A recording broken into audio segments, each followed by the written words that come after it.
Hey les agris, nouvelle semaine, nouvelle vidéo. Bon, mardi après-midi, mardi soir, même que dis-je. CLC derrière, batteuse devant moi. On regarde ce que je fais, je vous explique pourquoi.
Bon, comme vous avez vu, il y a la batteuse qui moissonne juste devant moi.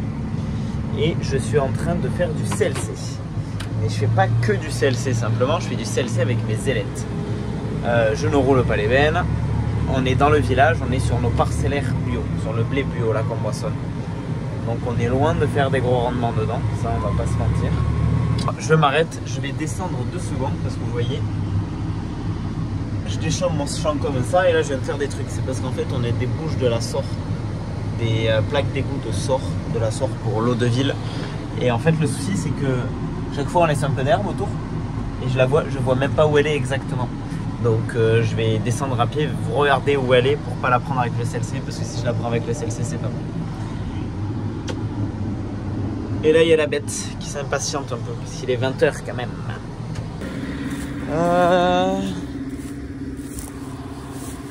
Putain mais elle est où? Haha. Eh ben là, je suis dessus. C'est-à-dire que ben, là j'ai mes épis de blé, il faut que je passe à rade mes épis de blé là. Et à rade cette fois l'avoine. Quelque chose vraiment d'important, c'est pour éviter de l'arracher, parce que je vous jure qu'avec le CLC, ça peut faire du dégât. Donc oui, ce que je vous disais tout à l'heure, les ailettes sont montées. Et on vient scalper. Ça fait du boulot, un boulot pas mal, je suis content. Vous voyez, nos petites ailettes. Dans les vidéos de l'automne dernier, on s'en était servi pour scalper les sorgho après avoir moissonné. Et pour les premières passes un peu partout. Je sais pas si vous vous souvenez. Mais voilà, donc on a notre pointe ici. Et les ailettes qui sont montées dessous. Voilà, bon, niveau travail, franchement, on n'est pas dégueulasse du tout, du tout. Après, je travaille pas profond. L'intérêt est loin de là de travailler profond. Et c'est de travailler sur toute la surface. C'est ça qui est bien. Je vous montre ça. Toute la surface a été scalpée. Tout est scalpé. Ah mais il y a même du soja. Oh, on a de la repousse de soja de l'an dernier, carrément. Et voilà. L'idée c'est que tout a été relevé.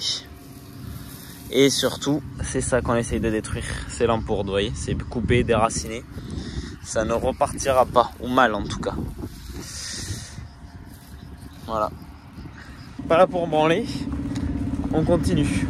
Donc oui voilà, je déchaume, c'est pas vraiment déchaumer, c'est je scalpe derrière la batteuse en fait. Parce que le CLC on l'a équipé avec les ailettes, c'est des pattes droits. Au lieu de faire de la fissuration, on fait du travail en surface. On a 8-10 cm et l'intérêt ça va être de venir de scalper ces mauvaises herbes. Donc je fais ça que dans le bio parce que ben, c'est là où on a beaucoup de lampourde. Pourquoi on a beaucoup de lampourde? On est sur 2 années de précédent de soja. Donc une culture où la seconde année on a eu beaucoup de mal à gérer la lampourde. C'est très compliqué à gérer la lampourde dans le soja bio. Donc c'est pour ça qu'il y en a autant. Et l'intérêt du CLC c'est que bon, ça marche bien. Le vibroflex, dès que c'est un peu dur, il va relever un peu la dent va relever un peu, ça scalpera moins bien. Et l'intérêt là c'est que le CLC, ben, vu que les terres sont quand même bien tassées, c'est pas sur grand chose qu'on gratte, hein. Mais au moins on scalpe bien et les dents derrière elles pianotent pas trop, c'est-à-dire qu'elles vont bien travailler. Bon allez, je continue, on a du travail.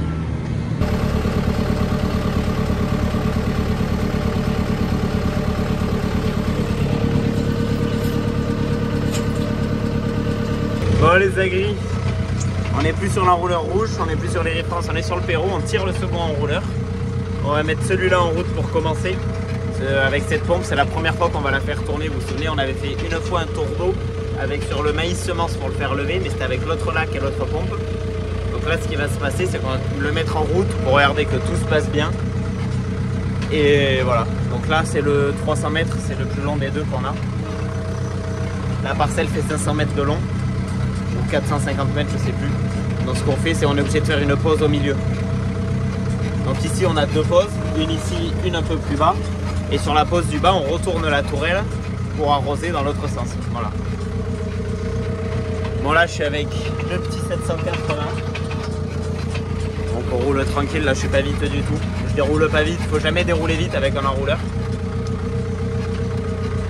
Et voilà. Bon derrière ça couche un peu de pied, mais on le sait. Surtout que là en plus ça penche un peu, donc on sait très bien que ça va coucher des pieds. Bon les agris, j'espère que vous allez bien. Vidéo un peu galère à tourner cette semaine, vraiment je vous le dis parce que là on est vendredi matin. Voilà. Je vous ai pas repris de la semaine. Ce qui s'était passé, c'est que dans le village où je vous avais laissé, où je faisais un peu de CLC avec les ailettes pour scalper le bio.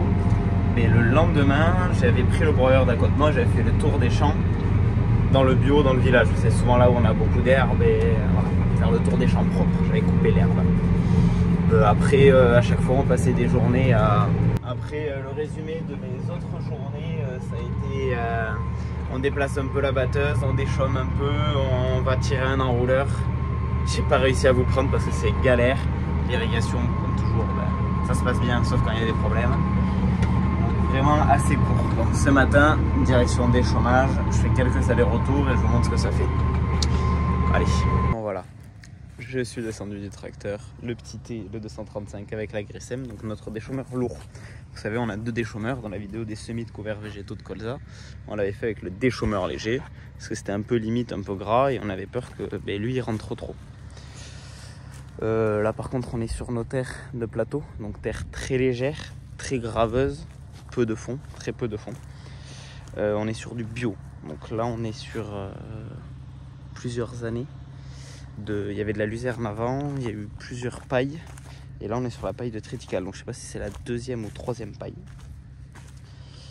Donc là ça a été moissonné hier, on déchaume tout de suite. Je déchaume pas très creux, parce que bon, les intérêts. Bon, déjà pourquoi on déchaume? Premièrement, on va favoriser la décomposition des pailles, même si sur ces terres, on sait qu'en moyenne, ça se décompose assez bien. C'est pas comme dans les grosses argiles où c'est plus compliqué à travailler. Dans ces terres, on arrive toujours à bien faire décomposer la matière, il n'y a pas de souci. Surtout qu'on était sur un triticale bio, donc pas non plus beaucoup de résidus, on va dire. Vous allez voir que là, vous allez me dire, ouais, on a quand même pas mal en surface.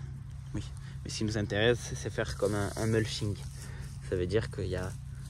Si je gratte là, vous voyez, j'ai de la terre mélangée à mes chaumes et ça va très très bien. Après, pourquoi on va pas profond aussi? Et pourquoi ça me dérange pas qu'il reste, vous voyez, comme là.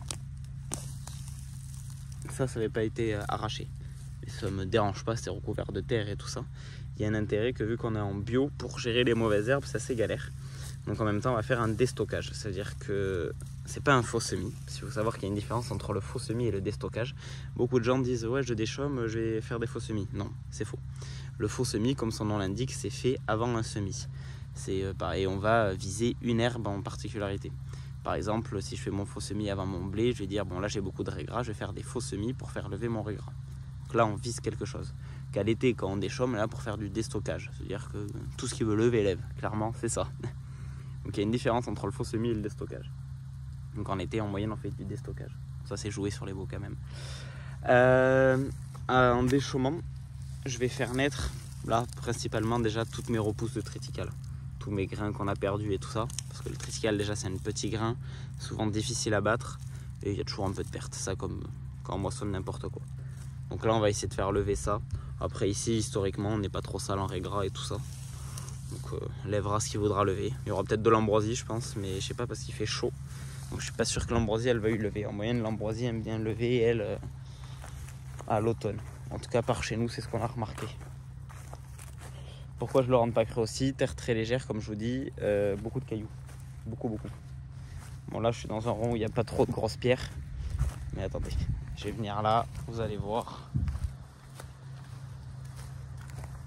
Ça c'est une petite pierre, elle fait la taille de ma chaussure. Et si je regarde à côté, voilà quoi. C'est bourré de pierres comme ça. Donc le souci de ces pierres, c'est qu'il faut faire super... Bon, c'est du calcaire, hein, mais bon, vous voyez, ça n'a assez fait couper en deux. Mais le souci, c'est qu'on peut faire du dégât sur l'outil. Donc c'est pour ça qu'on va pas trop le foutre creux. Il n'y a pas trop d'intérêt. C'est des terres ici, dans tous les cas, on les travaille qu'en surface. On passe très rarement les dents. Ou si on passe des dents, c'est le vibroflex pour scalper, vraiment. Mais le souci, c'est qu'à chaque fois qu'on passe les dents, on relève de la pierre. Donc faut faire assez gaffe. Bon, notre Agricem que vous connaissez bien. Dessus, on est équipé en disque mulching. C'est des disques de chez Agricem. Super disque, ça fait un super boulot. Donc Agricem, 5 mètres de large. Derrière, on a un double rouleau qui rappuie super bien. Pour ça, c'est pour faire lever, c'est top. Il y a vraiment un bon rouleau de rappui. Ça, c'est pas mal. Et l'intérêt de ces rouleaux, de ces doubles rouleaux en U, c'est dans nos terres, c'est presque les seuls rouleaux qui passent correctement. Parce que vous savez que dès qu'on est dans la vallée, on est sur des terres argileuses et tout. Et souvent, ça va vite coller. Sur un rouleau classique, il va bourrer. Que celui-là, vu qu'en fait, les deux rouleaux s'entrecroisent, mais il va toujours débourrer. Donc c'est les rouleaux qui passent quand même très bien par chez nous, dans les conditions un peu limites. Bon, le T, il a ses masses de roues arrière, 1 tonne 4 devant, le 235, vous le connaissez. Bon, allez. Moi, je vais me continuer ça ce matin. Un champ il fait 6 hectares 3, 6 hectares 30. Donc, il est 9 h, j'aurai largement fini avant midi. Bon, allez. Moi, je continue ça et je vous reprends un peu après.